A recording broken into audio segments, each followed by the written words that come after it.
It's Monday, October 14th. I'm Matt Harmon. Welcome to the Yahoo Fantasy Forecast, and it is a hell of a day to talk ball. It's a hell of a day to recap Week 6 Sunday slate. A very, I don't know what to call it, a very interesting, sort of weird, murky Sunday slate of games that we have to recap here.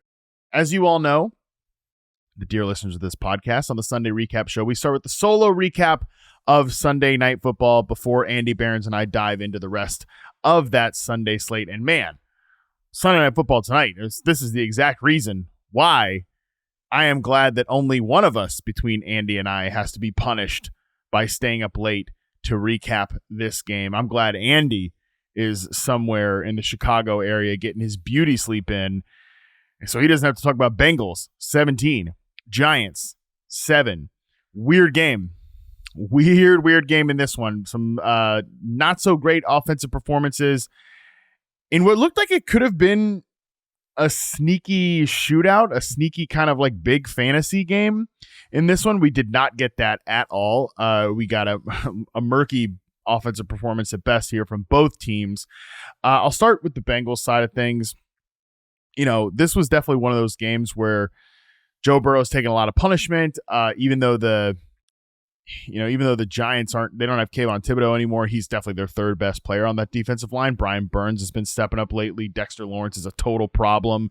BJ Ojulari was excellent in this game. Azeez Ojulari in this game recorded a team-high 6 pressures on 26 pass rushes against the Bengals, his highest pressure rate generated in a game since Week 18 of the 2021 season, according to Next Gen Stats. So pretty electric moment for this Giants pass rush against the Bengals offensive line. But I think what you saw here is even in a game where this offense wasn't quite up to snuff. I mean, nobody was really happy with the performance offensively. A lot of the guys talked about it post game, not thrilled with what they did offensively, even though the defense stepped up. I think what you saw, and please forgive me for literally quoting myself, maybe on this podcast, but I definitely wrote this exact thing in my preview article coming into this week. I said that we do all these thought exercises in the offseason about how the Bengals can evolve on offense. Like, what's the future look like with T. Higgins likely exiting in 2025? Andre Yoshivas, can he be a real 2? Will Jermaine Burton step up? We get into the games, and it's abundantly clear. Like, frankly, how can you not realize it?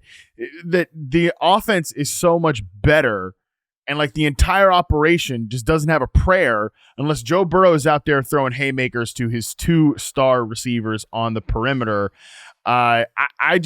Again, the offense wasn't at its best tonight, but I'm just confused as to how we could ever split these 3 guys up. The big reason I feel this way is because, look, Chase was definitely getting double covered in this game. The broadcast highlighted it.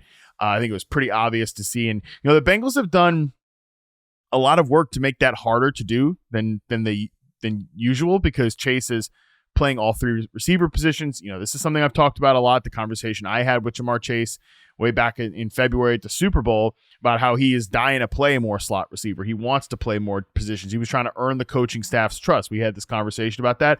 You've started to see it come to fruition in this game. According to True Media, Chase took 11 snaps in the slot in this game. Only Andre Yoshivas lined up in the slot more for the Cincinnati Bengals.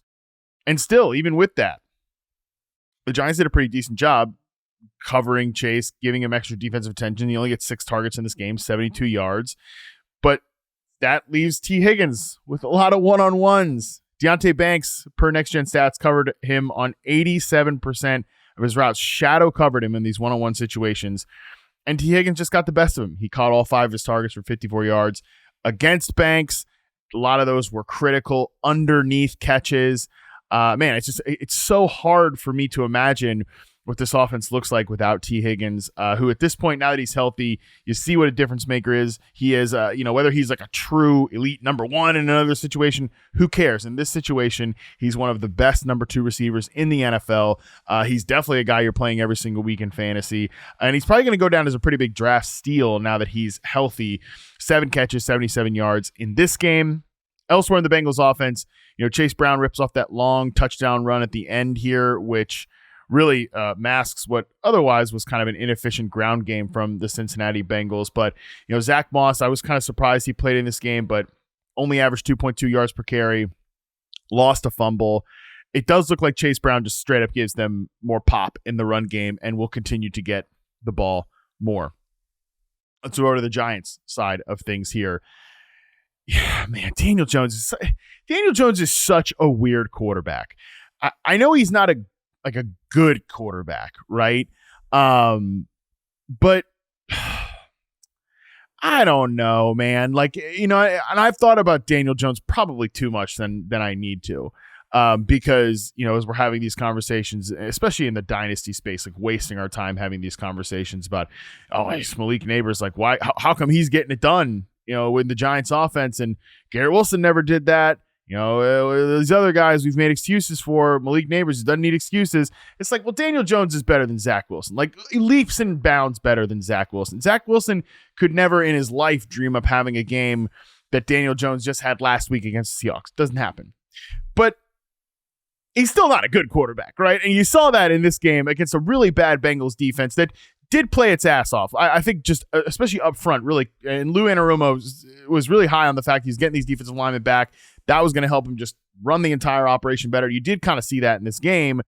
But Daniel Jones just making poor decisions. He holds onto the ball too long. He's inaccurate on these throws over the middle. It was a very Daniel Jones night. Especially because if you did have to desperation play him in fantasy, you still scammed your way to 56 yards on the ground. Whoop-de-doo. I'm definitely ready to see what this offense looks like with Malik Neighbors in it, mostly because of the other pass catchers on the team. They're just Darius Slayton is fine. All roads always end up back to Darius Slayton. The Giants try to get rid of him. They try to maybe Jalen Hyatt's going to emerge. Jalen Hyatt is not at all an outside starting receiver in the NFL. Darius Slayton is. He's fine. So he was the leading target getter, leading receiver with 57 yards in terms of the wideout room. I do have to mention new segment we got on the show here, and I'm so glad that we get to debut this on Sunday Night Football. We are tracking Wan'Dale Robinson receptions here because if you've listened to the show, I find this whole Wan'Dale Robinson thing distasteful. The guys at Underdog, Josh Norris and Hayden Wings, they call it the PPR scam. I love it. Perfect term. With 5 catches tonight, 5 for 50 on 11 targets, by the way. Disgusting. Just outrageous. Wan'Dale Robinson is now up to 37. Shout out to Twitter user Sir Godfrey12, listener of the podcast, gave us this idea to do this little tracker here. We're tracking Wan'Dale Robinson until he reaches 100 receptions because it's probably going to be one of the most disgusting 100 catch seasons in recent memory. Coming into this game, Wan'Dale Robinson ranked 4th in the NFL in receptions and 45th in receiving yards. My good buddy Derek Klassen, who hosts the Athletic Football Show now, used to work with us at Reception Perception, charting quarterbacks. He talks about honorable ball. That is dishonorable stuff. So I'm glad that all the fantasy managers who went the dishonorable route, starting Wan'Dale Robinson here, they don't get anything great out of their 11 targets. Unless you're in PPR and you scammed your way to 10 points, and you're like, oh, I got double digits. Congratulations.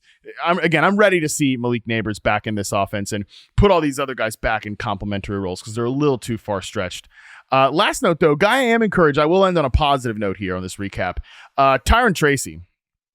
I think he looks really good. I know he only averages 2.9 yards per carry. I don't care. He didn't rip any big, long runs. Doesn't matter to me. 17 carries on the ground. He also catches 6 for 57. There wasn't really a lot of evidence in terms of the box score and the results and things like that Tracy was a receiver convert last week against the Seattle Seahawks in that surprising win. But you saw it tonight. A lot of those skills as a receiver, running some option routes, really just that check down option in the flat. But as a rusher, that's the stuff that I think looks really good, man. He paces his runs well, keeps his pads square to the line of scrimmage. I think he looks like he's got pretty decent vision to me, and he is explosive. I know Devin Singletary is a trusted figure in Brian Daboll's circle. Obviously, they have history together dating back to their time in Buffalo. He clearly likes him, okay? And I get it. Singletary's not going to totally go away when he probably comes back to this team next week. But I don't see how they can just completely remove Tyron Tracy from the rotation. Again, 2.9 yards per carry. Don't care about that. What I care about is just how effective he looks and how advanced, frankly, he looks as a rusher. If you got him off the waiver wire, I think you have a pretty good pickup rest of the way. I just don't see how they can afford to take him off the field. This offense needs juice, and I think Tracy has the juice. All right, with that, we can toss to the rest of the show with Andy Behrens. We break down the games you should care about the most, the games you should sort of care about, and the games that could have been in the email. Let's get into the rest of the show. Joining me now, as he always does here on the Sunday recap, is my good friend, a guy riding high right now. It's Mr. Andy Behrens. Andy, what's going on, buddy? Who's feeling better than me? I get a Bears win that is basically settled before Fantasy Football Live even starts this morning. I get a Sam Laporta touchdown. I'm coming off a big George Kittle game. I mean, everything's coming up Behrens this week. Iowa, what did they do yesterday? Hell yeah! I don't know. Oh I man, don't thanks for paying attention to Iowa's matchup with Washington. That was a dominant win. Yeah, things are good. I mean, well, I'm glad that you're feeling great. You know, this podcast on Sunday night, you guys don't hear producer Colin, but he is with us in spirit. Literally, well, I mean, he might be in spirit at this point, but he's usually here with us. He's here with us every Sunday. He's having the opposite end of the human experience, as he said earlier. Andy, fully basking in joy. He's feeling so good about the Bears. He's bringing up all these other things that are great about his life, especially as it relates to football. Colin's on the other end of the spectrum because of what happened to his Cowboys, which as we were starting taping the show, we're just like, okay, let's just get into it. We don't even know the final result of that as we're taping this right now, which is pretty electric, just how bad that thing got. But yes, Andy, we will start. A reminder for the new people out there. I'm so frazzled about what I just watched with the Cowboys that I don't even know where this podcast is going right now. We break the games into 3 categories here on the Sunday recap show. We talk about the games we really care about in the first section, the games we sort of care about in the second section, and the games that could have been an email in the third section. I'll be honest with you. Usually we try to keep the competitive games at the top. Didn't really go that way this week because there were a lot of non-competitive final scores in this one, starting with the game that we will begin with here, Andy Behrens. Bears 35, Jaguars 16. Take it away, pal. Yeah, I'm not going to totally victory lap this. I think, if you're looking for like a specific fantasy takeaway here, man, it's as simple as pick on the Jaguars right now. This is just like the smoldering ruins of an NFL team, and they're headed for coaching change. That much seems clear. It is wild that they are coming off this loss, and they have to stay in London to play a home game in Wembley Stadium next week. This is just a wild scenario. What a ride for that team.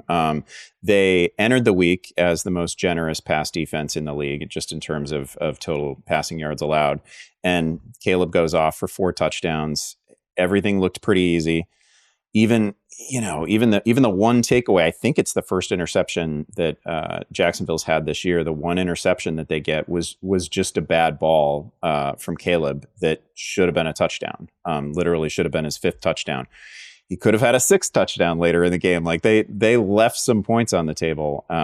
Really rough one from Jacksonville. I don't even think, like, we've seen Trevor Lawrence play some bad games this year, and this was not one of his worst games. Like, I thought he was fine. He threw a pick that was kind of a forced throw when the game was already lost, but that's fine. Missed a few things, hit a couple things. Like, he wasn't, I'm thinking back to Trevor Lawrence in the Cleveland game. He was terrible. We've seen him far worse this year, and they just they weren't even competitive. They weren't competitive defensively. It was obviously on the other side for the Bears.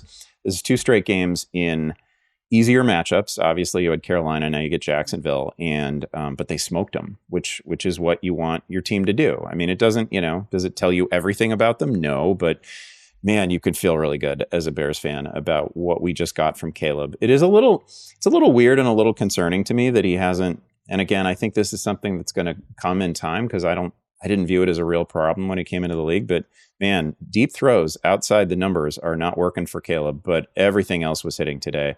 DeAndre Swift, another just terrific game, and terrific in the screen game too. So that's really unlocked a lot for the Bears. DJ Moore almost had a touchdown. Keenan Allen had a couple. Thought Odunze had a good game. Like, man, this was very promising. This felt good. Felt really good. Yeah, by the way, you mentioned Jacksonville is going to stay in London. They're going to play the Patriots next week. They opened as a 6-point favorite in that game, and it's gotten so bad for Jacksonville that I'm like, I don't know about that. And the Patriots are not a good football team in case you didn't listen, know. We'll get to Drake May later, but like I've already written a bunch of the blurbs for the pickups column, and I'm kind of all in on Drake May. Like I thought he looked good, and if he put up 3 touchdowns on Sunday, he's going to do something against Jacksonville next week. Oh, he's going to do something. Yeah, we'll get to Drake May, and we'll obviously get back to the Jaguars in just a second. I'm going to focus on the Bears here before we hammer the Jags a little more before moving off this game. I think so many encouraging signs from Caleb Williams. And, I feel like every time we've talked about him on this show, it felt like we've been building to a performance like this. No question he got off to a brutal start in the first game, and there were definitely some concerning things in the second game. However, all throughout the course of that, he's gotten better over the course of every single game. I think week to week, he's been an improved player. And all the while, and this is something that like Nate Tyson and I talked about when we reviewed all the rookies, you can see that Williams handles a lot, right? He handles a lot of like the operations of this offense. For a rookie quarterback, he's getting up there and making checks at the line. He's like readjusting plays. He's dealing with protections. And honestly, it's like if you want to get off to a good start in this guy's rookie season, maybe you don't have him do things like that, right? You don't have him necessarily just carry the heaviest burden possible. However, if you do put that on him and he continues to show that he can handle it, eventually you build up to a performance like this, which obviously it wasn't perfect. There was that DJ Moore throw. There were a couple of herky-jerky things throughout the course, like in the very early portion of the game. But otherwise, I thought he was darn near like flawless in this contest, and he should have had that DJ Moore touchdown. He could have had 5 touchdowns in this game. And what I think is great about this one, and it's frustrating for fantasy, there's no question about it. And you kind of knew this is what you were getting into with these Bears pass catchers. It's just that he spread it out to so many different guys, right? He's not locked in, dialed in on one player. And I thought everybody was used kind of to the best possible versions of themselves. They've cut out a lot of the nonsense players in this offense. We're not getting like designed DeAndre Carter screens or, Gerald Everett's not a featured player anymore in this offense. Like, that's great. The ball goes to where it's supposed to go, which is Cole Kmet, Keenan Allen, DJ Moore, and Rome Odunze. And I thought Odunze was used on some of these like big in-breaking routes. That's the strength of his game. He probably could have had a couple of more plays, but Caleb got pushed into chaos mode, and he did well in those. Keenan Allen is definitely not going to separate downfield anymore, but he can still get off the line of scrimmage really well in short areas, and when you're down near the goal line, he can catch you 2 touchdowns. Cole Kmet looked great, especially all that clear space that they'd get.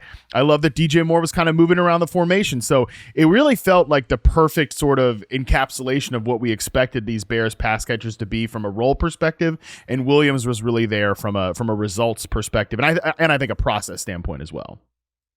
Yeah, no, it's all really well said. I'll also say, and I suppose this is in support of the coaching staff, there were not a lot of, there weren't like drive killing penalties, which is something that we saw earlier in the year. To your point about, Caleb, I don't want to say that he never makes the same mistake twice, but you can tell that, he is, when he gets a little bit of adversity, he's capable of learning from it in real time. I was one of the things that I was a little disappointed with after that first game against Tennessee. Man, it felt like he had like 4, 5, 6 balls batted at the line of scrimmage, and we're not seeing a bunch of that. He's not taking like catastrophic losses on sacks necessarily. He's developed a couple of other moves when he tries to scramble out of the pocket. It's been really promising, and some of those, he had a lot of misses early in the year, and the numbers on Caleb throwing from a clean pocket were pretty terrible for a couple weeks. And so much of that was literally just not being on the same page as receivers. I mean, there were like 3-4 throws a game where he clearly expected somebody to do something other than what they did on a route. And we're just seeing less of that. So it's like real growth in real time in this season. Caleb's coming off a QB1 overall performance heading into Sunday Night Football. 56 yards on the ground, 4 passing touchdowns. They go on bye this week, and then they get Washington, Arizona, and New England on the other side. So the Bears can really build some momentum here. It feels like all of the optimism that we had for this team as kind of like a potential sneaky playoff team, or just really like a team that can make some noise this year. It feels like we overreacted to the negative and kind of like sold those takes in the first 2 weeks. Now it feels like all that was perfectly justified at this point. Let's get to Jacksonville. Yeah. Oh, go ahead. Oh yeah. Well, I was just going to say, I still feel like a lot of Bears fans really talk themselves into like, maybe this is 10 wins, maybe this is 11 wins. And that still seems a little bit far-fetched to me, even though the supporting cast is great and all that. But I could not be more content with the way that Williams has actually developed. Absolutely. Speaking of development, the Jaguars are not developing. Their quarterback is not developing. It's funny. We were talking about this a little bit during the lead up to Fantasy Football Live before the show kicked off. I expanded kind of my thoughts on it in my Care Don't Care recap article, but it just feels like you can do this really circular argument with the Jaguars where it's just, man, yeah, the players around Lawrence are probably better in name value than actual on-field product. The pass protection probably could be better in down and distance situations. The coaching is terrible. The offensive scheme is, stale, to put it nicely. And still, like, you don't really, I think you can say all that and also say that Trevor Lawrence is not like an elite quarterback held back by a bad situation. I think he contributes to some of the problems. This is not the game to like put your chest out there and say Trevor Lawrence stinks. Especially you pointed this out. This was the most Gabe Davis game of all time. Yeah, right? Because he catches 2 touchdowns, he probably drops 2 more. He gets like a penalty. Yeah. It was a classic Gabe moment. Brian Thomas Jr., who we've obviously hyped up justifiably on the podcast. Other people was like, oh, he's gonna be the best rookie from this class. He comes in here with 27 yards against a good Bears defense, and he also probably dropped a gimme touchdown in this game. Evan Ingram catches 10 for 102. That's great, but it just, again, you're left wanting by the entire offensive kind of the infrastructure around Lawrence. The run game completely falls apart. I mentioned to you guys before we got going on Fantasy Football Live that Doug Peterson's halftime interview, I've seen that look. I've had that look. I don't want to be here. Like, I don't want to do this anymore. And that is how he is coaching this entire team right now. So you're right. We are absolutely careening towards a complete reset for the Jacksonville Jaguars. It's a matter of when, not if. And, Lawrence will be a part of that future for Jacksonville. And it will just be on the next people that are in charge of this team to make sure the situation around him is better. I don't know where we go with like practical fantasy advice from that, but that's just kind of my feelings about the team right now. Yeah, absolutely. It's really hard to imagine. Like, even if they beat New England, it's still a little bit hard for me to imagine that they come home with Peterson still coaching that team. It was like 2 weeks ago that we were having the conversation. There was a national media conversation going on around about whether Peterson had lost the team, and a handful of guys chimed in to defend him. But like, I don't know, if we're having that conversation, it's usually over. Nobody usually bounces back from that public a conversation. And I don't see a lot of reasons for hope if you're a Jags fan.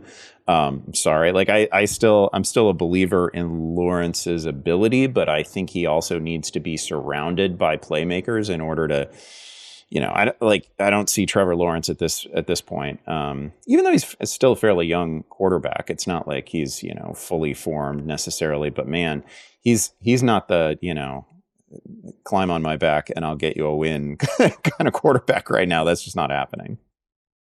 Yeah, we'll see where it goes. We'll definitely be discussing some Jaguars as coping corner candidates on tomorrow's podcast with Dalton Del Don. That is for sure. Let's move on to a little bit more of a positive game here. Ravens 30, Commanders 23. This was expected to be a points fest, a fantasy bonanza. And, generally, I think what we bargained for in this game, Andy. What stood out to you on either side? I thought it I mean, I just thought it generally lived up to it, right? Another good game from Daniels. Doesn't get a win, but still, a couple touchdowns, very few negative plays. You can, if you're a Washington fan, you can sort of tell yourself a story about, well, we were a little bit outgunned. We didn't have Brian Robinson. Not much on the ground, but another big Terry McLaurin game. Like, we finally have a quarterback in Washington who can, if not maximize Terry McLaurin, at least get a lot out of him. So that's been really fun. They're probably a receiver away. Like, you can see where you have to sketch in this starting lineup a little bit more to have like a division contending, deep playoff run contending sort of team. But really encouraging, I thought, even in the loss. On the Baltimore side, it's another monster game from Derrick Henry. That seems like it was a pretty good signing. Yeah. Lamar, a good game through the air. Zay Flowers, a big game.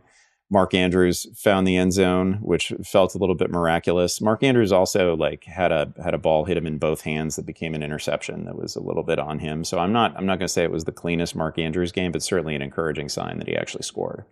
Yeah, Derrick Henry has 130 plus rushing yards in 3 of his last 4 games. Lamar Jackson has gone over 300 passing yards in each of his last 2 games. Like, this Ravens offense is perfectly peaking. And, that's something that I think kind of went under discussed about Baltimore is, we're all obsessed with the Derrick Henry signing. We're all obsessed with him and Lamar Jackson as a rushing offense. But you look from an efficiency perspective, they haven't really had to throw the ball much, at least in the first month of the season outside of the Kansas City game.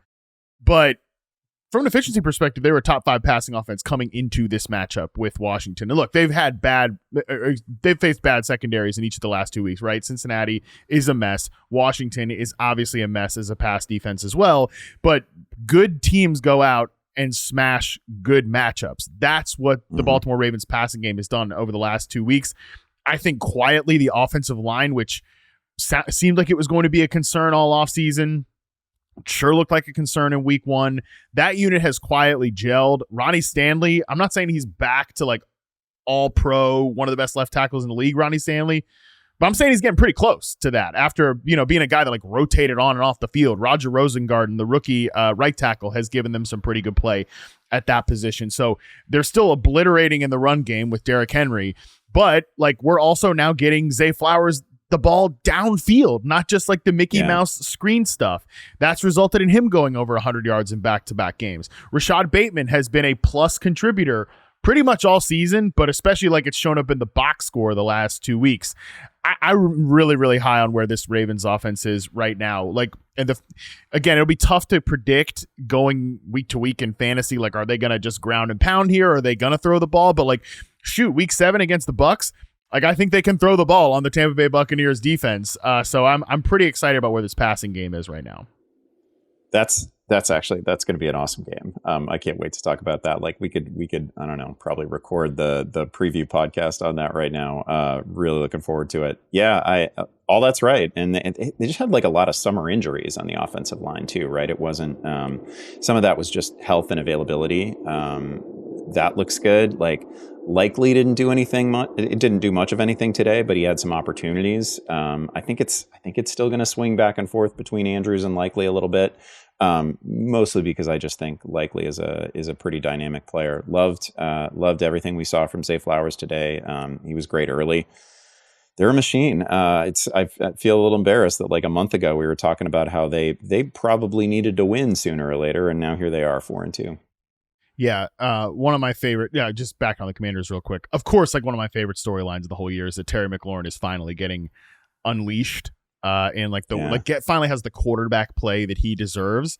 There's a lot of these like longtime perception bros that are thriving this year, which I think actually perfectly transitioned us to the next game here, which is Bucks 51, Saints 27. And man, Chris Godwin, dude, it just continues his outrageous season with another 11 catches, 2 touchdowns on a team high 13 targets in this one. I will throw this, Andy Behrens, I'll throw this to you first or I'll throw this take at you before I throw it to you. I know Baker Mayfield had 3 touchdowns or 3 interceptions in this game, and I know probably the biggest fantasy story is what went on in the backfield. And weirdly, like watching this game, it didn't feel as if Mayfield had 3 interceptions, because I'm not sure there's a player that I've done a bigger 180 on in the last 2 years than Baker Mayfield. I said some things I really regret about Baker on this podcast, especially as it related to like what he was going to do to these Tampa Bay wide receivers, both of whom I have tremendous respect for. Mike Evans is Mike Evans. Chris Godwin I've always been a longtime Chris Godwin favorite. And I love the season that he's having. But at the end of his Panthers tenure, I was just like, dude, this is Mayfield's time as a starting quarterback in this league is over. And we'll probably see Kyle Trask at some point when he signed with the Bucs. Yeah. Now I watch Baker. I'm like, I love watching this guy. I think there are a few quarterbacks more just, I don't know how to say it other than dialed in to what their offense is doing right now than Baker Mayfield. He's just a really fun player, and he's executing this offense at an extremely, extremely high level. And obviously, again, you see what happens when you have a pretty good run game against the Saints. Yeah, like along with that, we're getting like the sassy version of Baker again. Every time he runs the ball, he gets up chirping at somebody. That's really fun. He's doing a lot of talking on the field.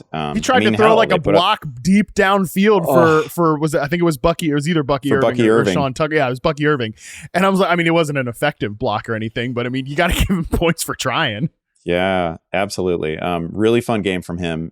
I believe does he lead the NFL in touchdown passes right now? I believe he does. Yes. That's wild, right? Like, and I kind of liked him and have him on some super flex teams, but this is well outside what I might have considered the reasonable range of outcomes. Great game from Godwin, who's having a great year. Not like, I didn't think it was much of a surprise that Mike Evans was quiet. He is, the whole history of the Lattimore-Evans relationship is they will get in one fight a game. Somebody might get thrown out, and there's not a lot of stats there. So Evans also dealt with maybe a little injury issue today. So there were that wasn't a shock. But a huge volume game from Godwin, and he was great. A couple of house calls in this one. And then the run game against the Saints, just absolutely silly. They ran for 277 yards. Baker got whatever he wanted on the ground. Sean Tucker was great. Obviously, Bucky Irving, like again, for like the 3rd or 4th time this year, had the best run of the week. Just phenomenal performance, absolutely unstoppable. The Saints are such a weird team. Like sometimes I think they're a good defense, and then, here we are, 51 points.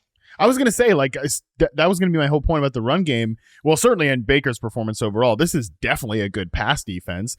It's not the Saints are not some pushover defense, right? I mean, I would say if the Saints had this offensive performance against that Bucs defense, I'd be like, yeah, well, the Bucs defense isn't that good. Statistically, they have not been a very good team. But statistically, the Saints were a good defense coming into this one, which I think makes it really hard to calibrate to the running game performance. I know nobody cares about my fantasy team, but I'm just going to say this anyways. We've talked about the Kings Classic, league, Andy, where you got to start some goofy players. You got to do some weird stuff. I was facing, I know what your face is saying, and trust me, it's not a happy ending for me. Because I'm sorry. If you listen to the show, you know what the waiver wire looks like on this show. Ramondre Stevenson's out. None of my backup running backs are like, oh, you could start this guy and feel really, really good in the salary cap league. And I'm facing Scott Pianowski this week. I want to win this matchup. You know what? I'm looking at the two best waiver options are Sean Tucker and Hunter Lipke or whatever. And you know what? I'm all gassed up about high scoring game incoming. There are going to be a lot of passes thrown in Dallas. Nate's talking to me on the Film Room show about Hunter Lipke. Not Nate's fault, my fault. Personal accountability. I got jacked up about the Lipke stuff. Maybe he catches a couple cheapy passes, whatever. I pick up Lipke and start him. I lose to Scott. And could have had Sean Tucker, and obviously I did not. 136 yards on the ground, 9.7 yards per carry, 1 touchdown on the ground, another touchdown through the air, 3 for 56 as a receiver. Could have been on my team in the stupid Kings Classic League, and alas, it's on the waiver wire. Andy, what do we do? What do we do with this backfield now going forward? That is really rough. That was going to be my question to you, but unfortunately you beat me to it, right? Like Bucky Irving fully met expectations in this one too. This is exactly what you wanted to see. He saw 14 carries, over 80 yards, a touchdown. Again, like the run of the week. It was the play on which Baker was throwing blocks downfield, 31 yards. Every week he just does something electric. And Sean Tucker was better statistically. it is, at the very least, it is a team that probably doesn't need to roll out Rachaad White until he is absolutely 100% fully healthy. And, And they have kind of, yeah, they got kind of an embarrassment of riches in the backfield. I mean, Irving will catch the ball. Tucker will catch the ball. Like, there's a lot of redundancy here. I don't know. I don't think there's much of any chance that Rachaad White gets a lead rollback. Yeah. That would really surprise me. I don't think he's going to go away. He, real life usefulness is there. He is a very good receiving option, and he can be like, he's got some downfield receiving ability too. So I don't think he goes away. But now I think all three guys play, and I think this ends up being a bigger problem than I had previously anticipated for Bucky Irving, right? Like this morning, I led FFL talking about Bucky Irving and how excited I was for him to get an opportunity in the lead role, which he got. And then another guy was just as good. So I think this situation stays complicated. I think so too. And yeah, I just think there's no chance Rachaad White gets a lead rollback, but I also think there's about no chance that he gets completely phased out here. Yeah. At the same time, how do you put that Sean Tucker performance back in the bottle? Like, how do you put that genie back in the bottle, toothpaste back in the tube, whatever analogy you want to use? I have no idea. Especially because this is a team that, like, the passing offense has looked good all year, but they have not had like a real consistent run game. And Sean Tucker's not a nobody either. I mean, if you don't know who Sean Tucker is, he was a high pedigree prospect coming out of college, but he went undrafted in the draft because he had like a heart issue or something like that. There was a medical situation that caused him to get pushed down the board. So he didn't earn a role as a rookie, but like, okay, he's a rookie. Who cares? He clearly looks like a pretty good player at this point. So I have no idea what to do with this backfield going forward. Okay. On to the Saints side here. There were some moments for Spencer Rattler for sure. Next Gen Stats notes that Spencer Rattler completed 10 of 13 passes for 137 yards and a touchdown across the Saints' first 6 drives of this game. After that, he completed just 12 of 26 for 106 yards and 2 interceptions across the final 8 drives. So that is kind of how it felt watching this game. Like, oh, Spencer Rattler's keeping this thing interesting, and it kind of slipped away. Which, look, the Bucs defense is we're dunking on the Bucs defense because they're not great in the secondary and they don't have a great pass rush, but Todd Bowles does throw a lot at you from a blitz perspective. Definitely Jaden Daniels' worst game of the season came against this Bucs defense in week 1. This is another rookie quarterback who's even less prepared to start. So I don't know what to make. Like, I'm not going to make any sweeping proclamations one way or another about Spencer Rattler other than, okay, he was interesting. He got the ball to like bub memes, and he definitely pushed the ball down the field and he was aggressive, which is about all we kind of wanted to see from him at this point. Yeah, not a clean game, couple of interceptions, 5 sacks, certainly not a clinic, but I also I didn't think he was overmatched. I didn't think it was too fast for him. He was really aggressive. His best throws are always really impressive to me, which, that's a bar that you have to clear as a rookie. And then the thing that makes it a little bit hard to judge is we didn't get Chris Olave for much of this game because he exited early with a concussion. So we still don't know what it looks like when when he's throwing to Olave, Shaheed, Kamara, right? Like we didn't have the full complement of receivers, including the very best receiver on the team in this one. So that was just a rough hand for him. And then next week it's Denver. So like even if you're moderately excited about what you saw from Spencer Rattler, and I saw enough to make me think that the offense can go at least 90%, 95% as far as it goes with Derek Carr. I don't think he's some huge downgrade. It's a really tough matchup on deck. Yeah, and he's probably going to start for a little while, like 3 to 4 weeks was the sort of estimation there. Carr comes back early sometimes, so maybe he's back by week 8. But I agree with you; he's not going to play in week 7. Broncos, Chargers in week 8. There's definitely maybe Carr's back in time for like week 9 and 10 against the Panthers and the Falcons, because those are like the juicy NFC South high scoring matchups we're probably expecting for the rest of the year. On that note, final game that we care about. God, these are bleak games that we care about, man. But it's going to get even bleaker going forward. Falcons 38, Panthers 20. I mean, this is kind of what you want from a Falcons like box score, right? Who comes away from this one feeling pissed? I don't think anybody, except for people that desperation started Darnell Mooney or anything. Bijan Robinson gets in the box into the end zone twice.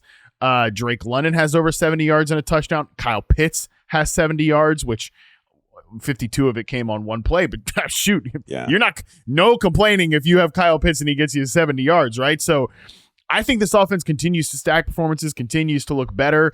And I also think, Andy, it's critical that they come off that Thursday night game where Kirk Cousins dropped back, 60 freaking times.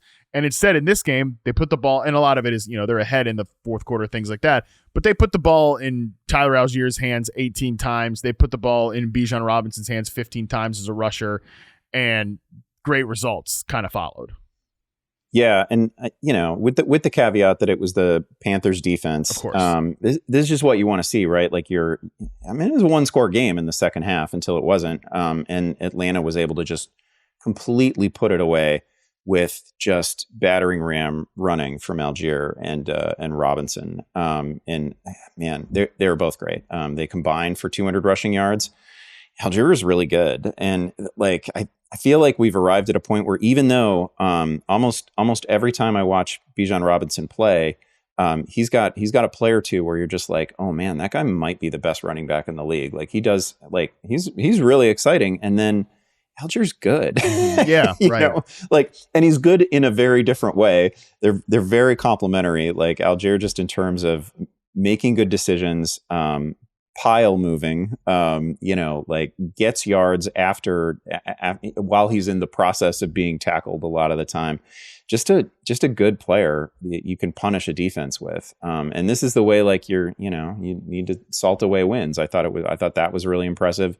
London was good in this one. I think you're just generally right on the Atlanta side. It looked good. And again, Kirk Cousins had a pretty quiet day fantasy wise. I thought it was, again, encouraging that he's not some rushing threat, but I thought he was moving in the pocket really well when he needed to. Totally agree with that. And you're so right about Allgeier. That guy's good. And, I think it was a podcast with Sal at the beginning of the season where I said, one of my favorite things I've ever said on the podcast, which sounds like a stupid thing to say, but I said, if you draft Jahmyr Gibbs and you get pissed that you see Dave Montgomery popping in touchdowns, you're not built for this hobby. You're just not built for this. You're not ready to play fantasy football. I'm almost kind of there with every running back in the NFL at this point. It's okay, you drafted Bijan Robinson, you get pissed about Tyler Allgeier, you got to get over it. Tyler Allgeier is good. You get pissed that you have Derrick Henry and Justice Hill's catching passes and making plays as a receiver. You don't have to kind of get over that. Who really stands alone in their backfield right now? Truly. I mean, maybe Alvin Kamara, and you know what? They probably could use somebody else to spell Alvin Kamara every now and again. I mean, Saquon Barkley with the Eagles. Yeah, I guess he's probably Kyron Williams with the Rams. Sure. But the list continues to get smaller and smaller and smaller. Even Breece Hall, shoot, they're playing on Monday. Guess what? Braylon Allen's pretty good. You can't just take the guy off the field just because people drafted him early in fantasy. And I'm sure that next year people will draft running backs in the first round, and there's going to be some useful other player in the backfield. So just get over it. I don't know what else to tell you. You're just going to have to learn to live with that. Nothing useful was said there. Just me whining at things. We continue to get useful play out of Andy Dalton from a fantasy perspective. I'm a little. Not him individually, but Chuba Hubbard gets you another 92 yards on the ground here. Deontay Johnson, shoot, you could group him in. Doesn't feel as good because the team's not as good, but shoot, you can group him in with Terry McLaurin and Chris Godwin as kind of guys having the best seasons of their career. Somehow Andy Dalton, it's Jaden Daniels, Baker Mayfield, great. Andy Dalton elevating Deontay Johnson to the best season of his career. He has another 78 yards and a touchdown. I get confused every time we see a Deontay Johnson start sit questions. Dude, just play Deontay Johnson. This should not be a question at this point anymore. But Andy, I'm a little worried that the Panthers are starting to lose games now. Dalton's turning the ball over. I'm a little bit back on Bryce Young watch at this point. Yeah, it's possible. There was a moment in this game, I believe, where Andy Dalton was it looked pretty clean. He hadn't thrown a pick yet. He had a couple of touchdowns. No shame in trailing the Falcons by a score, and then things got a little bit out of control, and we did get a couple of interceptions from Dalton, but for the most part, I don't know, the offense was still fully functional. I think you're right to be a little bit concerned that, man, if this gets out of hand for the Panthers, they're probably going to have to go back to Bryce Young. It would be a little weird if they didn't when they reach a point where. The playoffs aren't coming. We're not landing on a winning season here. At some point, they probably do got to get back to Bryce. And Dalton's played, well, but not overwhelmingly, efficient or anything like that. I thought Leggett finds the end zone again. That was good to see. In the same vein of Tyler Algier being pretty good, Chuba Hubbard looks pretty good. Oh, yeah. Like that guy, and I wasn't a huge fan maybe a couple of years ago, and I feel like I was kind of a late arrival to this, but same. He's pretty patient and makes good choices, and like when he makes those choices, he goes. Made just a ton of good decisions today, and I at this point I wonder, they're going to be able to just ease in Jonathan Brooks. Like they got a million problems, but they certainly don't need to drop Jonathan. Like running back is not one of those problems right now, and they don't need to drop Jonathan Brooks into any kind of featured role or any kind of 50% of the backfield sort of role. Hubbard's playing extremely well. All right, let's take our first break, and when we come back, let's get into the games we sort of care about from week 6. All right, we're back. And folks, if you thought it was rough in that first section, just talk about rough. Lions 47, Cowboys 9. This is from Zach Wolchuk on Twitter. The last time the Cowboys gave up multiple 44-plus point games in a season was the expansion year in 1960. Including last year's playoffs, the Cowboys have allowed 44-plus points in 3 of their last 4 home games. This is Jerry Jones' worst home loss in his 35 years of ownership. I believe this was Colin's note on the outline. It was also his 82nd birthday. So happy birthday, Jerry Jones. And if I could just say one more painful Cowboys fan note. I've mentioned this before. My sister and my brother-in-law are Cowboys fans. I've mentioned that on the show. Don't ask me, whatever. God help them. They, in good news, welcomed their second child earlier this week. So congratulations to the Ansels, and congratulations to the little boy Cooper. He's a beautiful, healthy boy, an absolute stud already. Big quarterback hands, so that's exciting. He got to find out on his first Cowboy Sunday. So again, congratulations to the family. Pretty rough first Sunday as a Cowboys fan for Cooper. So congratulations again. Shout out to them. But my God, what a despicable Sunday for the Cowboys. Yeah, came into the world, and his namesake Cooper Rush got some snaps at quarterback. I didn't even think of that. He's got that going for him. This this was just not a competitive game, and we've talked around the Cowboys defense right now and the situation it's in. It didn't come into the season playing up to expectations, and now it's just decimated by injuries. So that's looking pretty rough. The Lions just got whatever they wanted, and which was fine. Like I don't know, I'm a fantasy guy. That was really fun, but man, the Cowboys not being able to answer was really disturbing. I didn't expect anything from the Cowboys run game in this one. I'm not terribly impressed by anybody in that backfield necessarily, but I thought we'd get a little something from the passing game. Just a poor game from Dak. Late in a game like this, the second interception didn't bother me. The first interception was terrible. Yeah, that was just an absolutely terrible ball. And a guy that you have to see waiting in front of CeeDee Lamb in the end zone. So that was a rough watch. So poor game from Dak.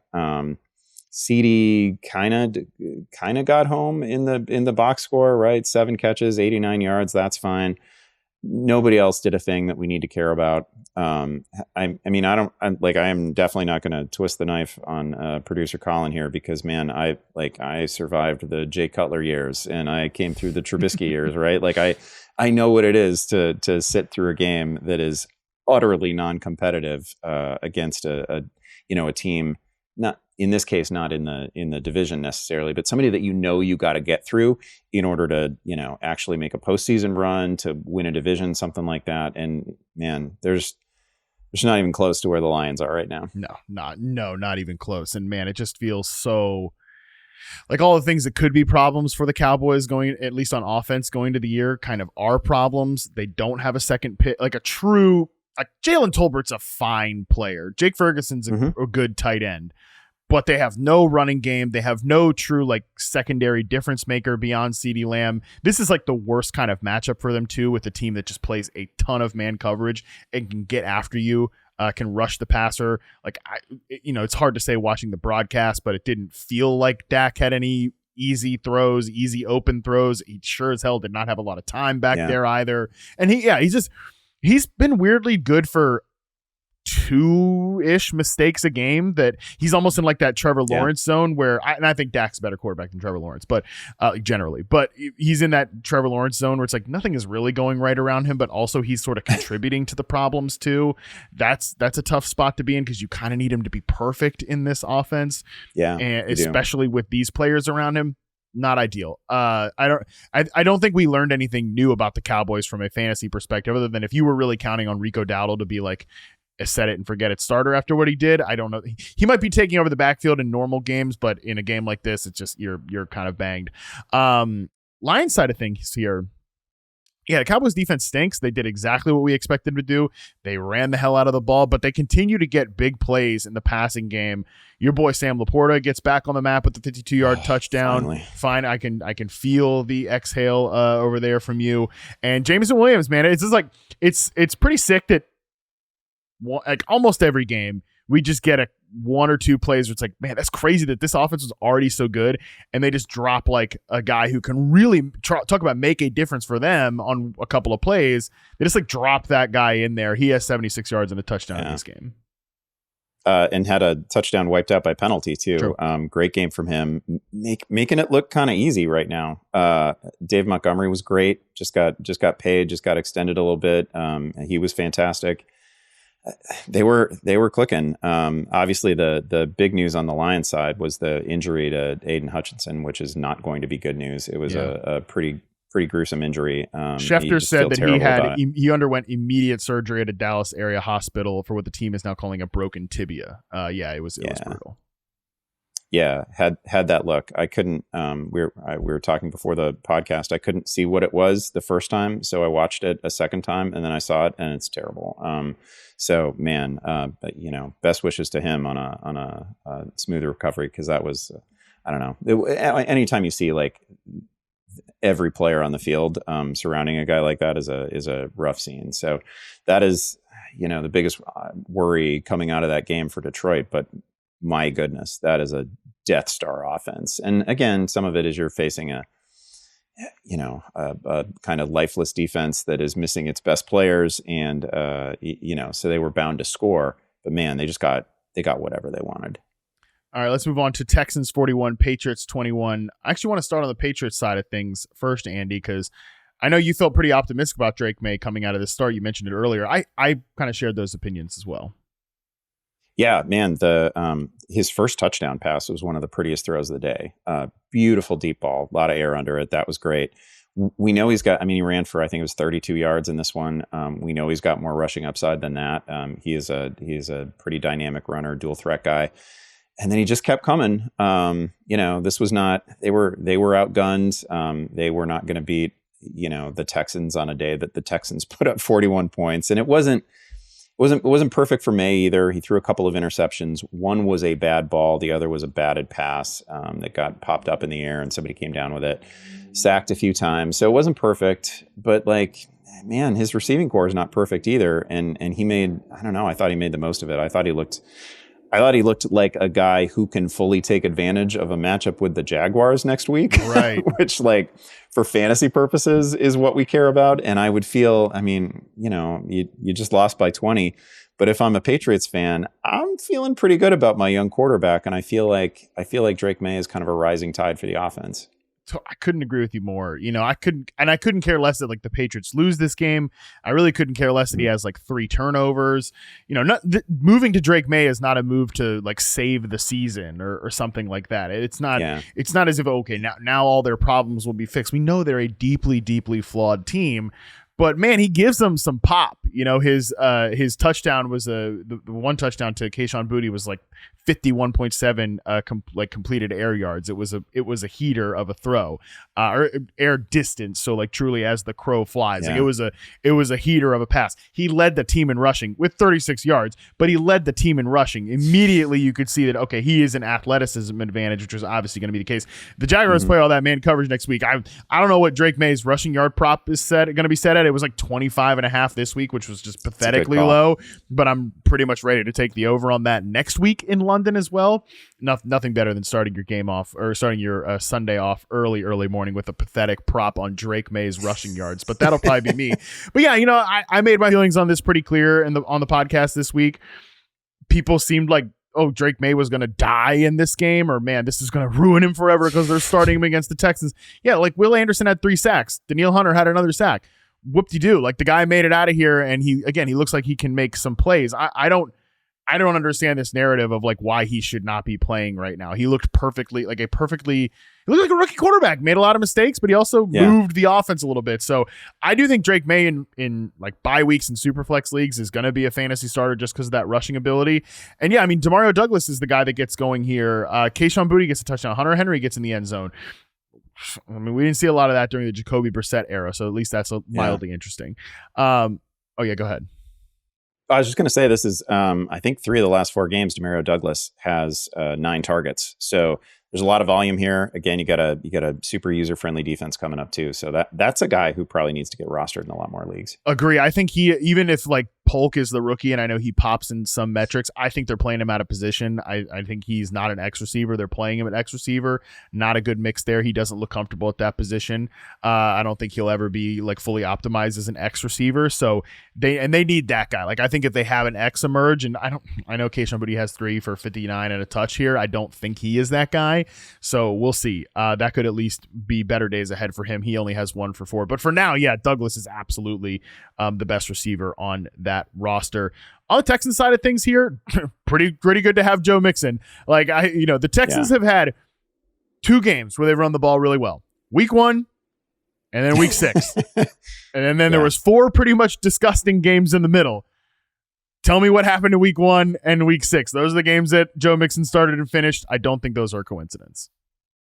My one of my favorite moments of this fantasy season was getting to drop Cam Akers in back to back leagues. I didn't even add anybody like late this week. Once we really knew that Joe Mixon was coming back, I couldn't have felt better about those drops.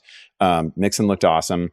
I thought it was a really encouraging game for Tank Dell, and that we've talked about him a little bit. He's pretty clearly not back to where he was last season. But this was a lot of volume. He finds the end zone. That was good to see. Stroud was great again. Pretty predictable box score from the Texans, but again, a very encouraging outing from Mixon.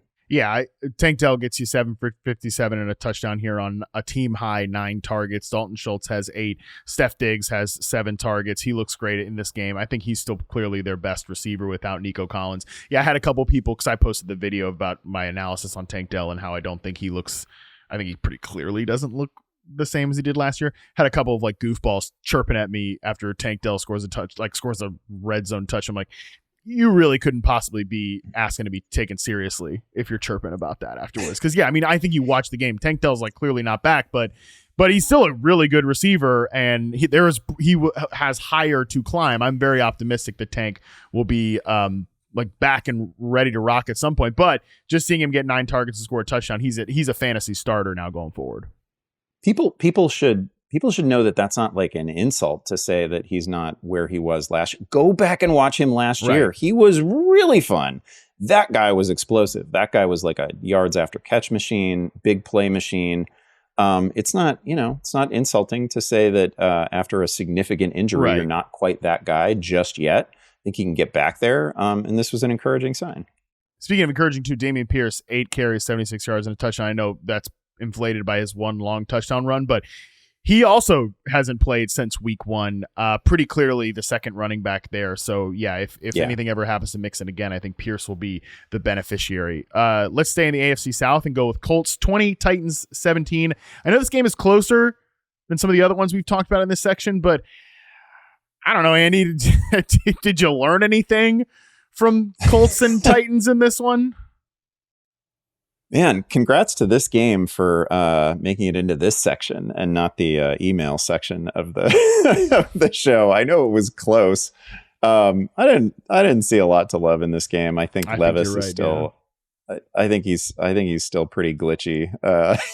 Like there wasn't like a catastrophic Levis mistake that changed the whole game and left you slack-jawed necessarily, but some throws that just came out a little weird. He wasn't great. He doesn't even reach 100 yards in this one.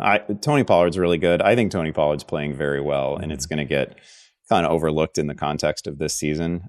Very difficult to start any Titans receivers with Levis being not only Will Levis, but like a compromised version of Will Levis. That's rough. And then on the Colts side, that, I want to say a bunch of nice things about Josh Downs, about Michael Pittman. They played great. It was phenomenal that Pittman even played when we thought he was going to hit IR like just a few days ago. Downs was great.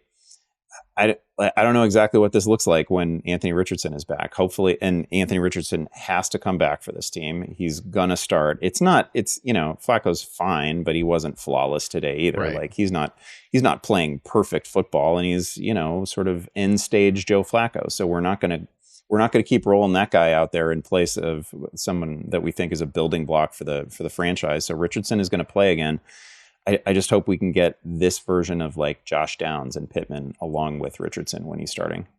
Yeah, I don't know. Maybe I'm just like getting high on copium here, but I feel like we can get this performance out of Josh Downs and Michael Pittman, like 3 for 35 and a touchdown for Pittman, 7 for 66 and a touchdown for Downs. Like I think we can get that with Anthony Richardson under center. The reason I thought this game was important was just because, Joe, we come out of this game, and I'm not saying it's enough already with the Joe Flacco discourse, but like we're pretty close to enough already with the Joe Flacco discourse. Yeah. Flacco's a very, very good backup level quarterback who should do this every year for some kind of like just reclamation for a bad offense every year that's like having issues with its quarterback. I honestly would kind of love him on a lot of other teams this year, but 5 yards per attempt today against a good Titans defense.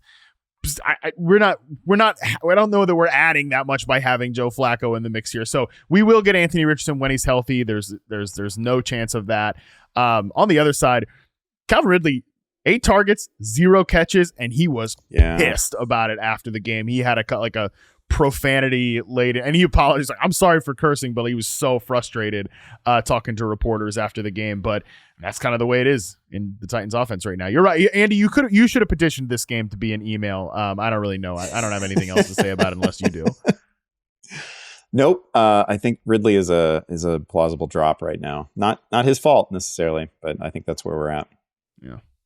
Sort of some his fault too, but alas. All right, again, this game definitely could have been an email too, but it's in this section for whatever reason. Chargers 23, Broncos 16. We at least had some notable performances, like things to take note of in this game, including J.K. Dobbins, obviously monster game on the Chargers side, but Kimani Vidal, in the absence of Gus Edwards, also scored a touchdown as a receiver. The Chargers offense kind of came out trying to throw the hell out of the ball in the first quarter to middling results, but at least they tried to do it, something he did not do before the bye. Yeah, Vidal was obviously super impressive. First NFL touch is a wheel route that goes for a long touchdown. He makes a nice catch on it too. Great play. He also then he spiked the ball and spiked it like against the the wall behind the end zone. I hope he gets that ball back. Like that was kind of a weird oversight by him. Good game from him, but he did most of his damage on that play and didn't get a ton of touches after it either. So that's a little perplexing because I think we all got pretty excited to see this guy who's been in the holster for, like a month finally do something and immediately produces, and then didn't really use him a whole lot. But man, Dobbins was great. No complaints there.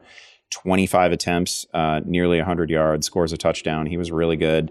On the other side, I guess I'd give Denver credit for, not folding the tents when they were down 20-0. This game felt over, and it got a little bit competitive at the end, and it came down to, onside kick that was nearly recovered. Like, I don't know, it got interesting at the end, and it had no reason to get interesting.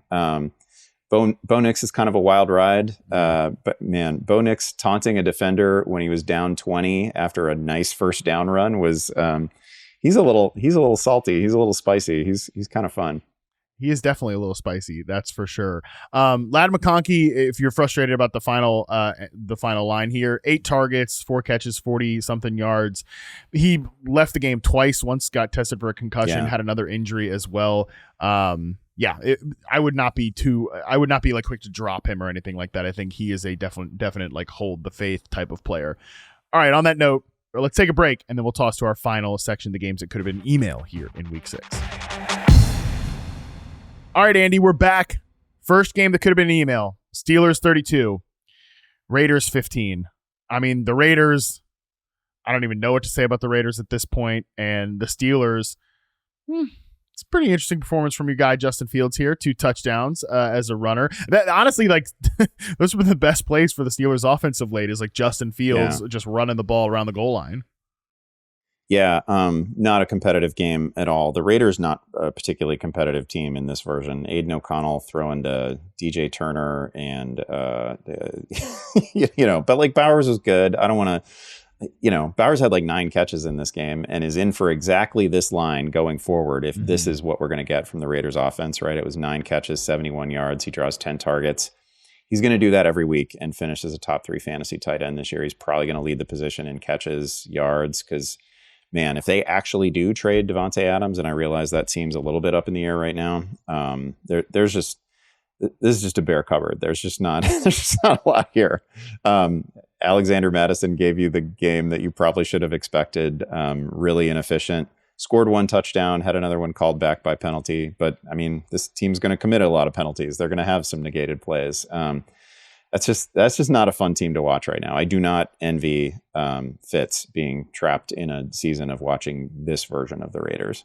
Now, it felt like if there were 100 outcomes before the season for the Raiders, 99 of them were like pretty pointless, and it feels like we're in one of those 9. We are not in the 1 out of 100. Let's just put it that way. I just feel like this team is kind of going nowhere, and obviously there can be better fantasy days for players in this offense, I guess, but they're going to kind of need to win this standoff with Devontae Adams, which I think after some of the reporting on Sunday, there's a chance they do win this standoff with Adams. They're just like, okay, nobody wants to trade us very much for you. We don't want to just trade you for no reason, so you're going to come and have to play out the rest of the season for us. I think there's a chance that actually happens based on sort of the reporting on that right now, but that could obviously change going forward. Nice game from Najee Harris, of course, after like everybody probably gave up on him after a Sunday night performance against the Cowboys' hideous run defense. He still manages to go over 100 yards and a touchdown in this game. Don't know that there's too much to take away from that one. Let's move on to the next game that could have been an email. This is competitive, but Eagles 20, Browns 16. I don't know, man. Just obviously every Browns game is just going to be depressing at this point because they're just hopelessly pitiful on offense. And talk about stuck in a loop. Kevin Stefanski is going to be stuck in a loop for this entire season, and all of these Browns players are going to be stuck in a loop for this entire season. Nick Chubb probably coming back next week. Is that enough to save the Browns? Probably not. At least on the Eagles side of it, we got the good receivers back in our lives. Yeah, and they win this game because those receivers came back, right? Like this being a 4-point game is kind of wild. And we had Myles Garrett is such a game wrecker. He made a play like that. Cleveland has some dudes, but they're going to roll out a Deshaun Watson offense apparently all year. Like Stefanski had to immediately say after the game that they're not making a change at quarterback. If that's the case, they're not going to cross 20 points anytime soon unless the defense scores twice. It's just grim. Philadelphia basically wins this game because they get AJ Brown and Devontae Smith back, and they both made plays. Brown was great. Brown was tremendous in this one. So that was really good to see. We have we got the head coach. We got our head coach yelling at the crowd after this one, after a 4-point win over the Deshaun Watson led Browns. Okay. Yeah, but he shaved his head. Didn't you see? How many people like think their swag level goes up after shaving their head? As somebody that shaved my head somewhat recently was like, yeah, terrible call. Let's do what we can to grow this thing back. All respect to the people who pull off the buzzed head. I don't think I did. That's why I went back. But all respect to the people that do pull off the buzzed head. I don't know that Nick Sirianni, like, I don't know that he should have had his swag levels kind of up after that buzzed head. Yeah. I mean, again, 4-point win over this version of the Cleveland Browns just should not do that. Yeah, nothing much else to add here. Jerome Ford hamstring injury, but like I said, Nick Chubb comes back next week, so that's exciting. Okay, final game here that could have been an email and final game of the Week 6 Sunday slate. Packers 34, Cardinals 13. Marvin Harrison left this game with a concussion after just 2 targets. Yeah. That was a bummer. Dontavian Wicks caught a pass, immediately left with a shoulder injury. I think this game probably I disrespected it a little by putting it in the email category because there are at least some interesting threads to pull from this game. But I don't know, Andy. It was still rather like a laissez-faire, non-competitive game. Yeah, no. Arizona barely showing up in this one, and the Harrison injury is obviously part of that. That's really too bad because they desperately needed some weapons to hang with Green Bay on a day like this. Great day from Jordan Love. Like, this is kind of the version of the Packers passing game that we expected and feared to a certain extent coming into the season, right? Like, the only safe way to invest in this is to have Jordan Love, because like he completes 22 balls to 9 different receivers. I know that Romeo Doubs had a game, but like he's going to have a day once every 5 or 6 weeks. Christian Watson gets back in the end zone, but Reed is going to be the one guy that we're just rolling out there each week. He looks a little different, but man, it's a great passing game where it's really, really hard to trust any specific individual receivers. Part of me wants to pick out a Green Bay receiver that I can hype in pickups, but I can't tell you who the guy is going to be next week. So that's a little bit difficult. Good game from Josh Jacobs. James Conner picked up, maybe it was an ankle injury. I don't know exactly what it was. He seemed a little bit compromised on the sideline for a while, but came back into the game. Hopefully there's nothing there long term. Yeah, Trey Benson was someone who got dropped in a bunch of spots, probably should be on the end of benches just in case anything does happen to James Conner, a guy who does get banged up at different points. The Packers will get the Texans next. Another 1 p.m. game for the Houston Texans. Fun one. What are we doing here, NFL schedule makers? Who the hell is playing on the primetime games in Week 7? I'm sure it's like a great game, so I'm speaking like an idiot here without even knowing. But yeah, I'm excited to see what the Packers do. Going forward in this receiver room. It was nice to see guys like Dobbs back out there and playing pretty well, and Christian Watson scoring on a big post route. Feels like Jordan Love's good for one big post route touchdown every single game, which is pretty exciting.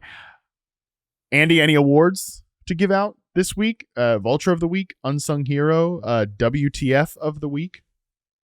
I don't think he's an unsung hero exactly because he had kind of a noisy game for fantasy, but shout out to Cole Kmet for not just the 2 touchdowns, but taking over as his team's long snapper is crazy. And he was good at it. There were no gaffes from Cole Kmet, like long snapping. That's just such like a weird niche skill that if you're going to be any good at it, you have to do it every day for probably hours a day. And by God, some of the local reporters were even joking about how Cole Kmet has described having to step in as the emergency long snapper as his absolute nightmare scenario.